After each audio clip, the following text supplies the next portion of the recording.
这条视频必须屏蔽我妈，因为我妈总觉得吃这种小摊上的这种东西吧，它那个油啊、食材都不干净。尤其看了315晚会以后。好，我们来到老长沙这个小吃局哈，这是老长沙春卷，跟我们平时春卷不太一样，这是特别大概一掌长，很大，然后是用扁的，里面它说是韭菜和香干馅儿，我尝一口哈。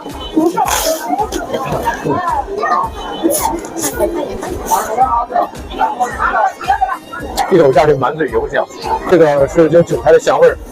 馅料不多，但是反正吃的热量还可以，还挺特别的，4块钱，OK 吧，反正，馅有点少，基本上都是炸那种脆皮，有点像那种，你有没有吃过那种煎饼果子里那种薄脆，跟这个有点像，一吃起来就很脆那种的，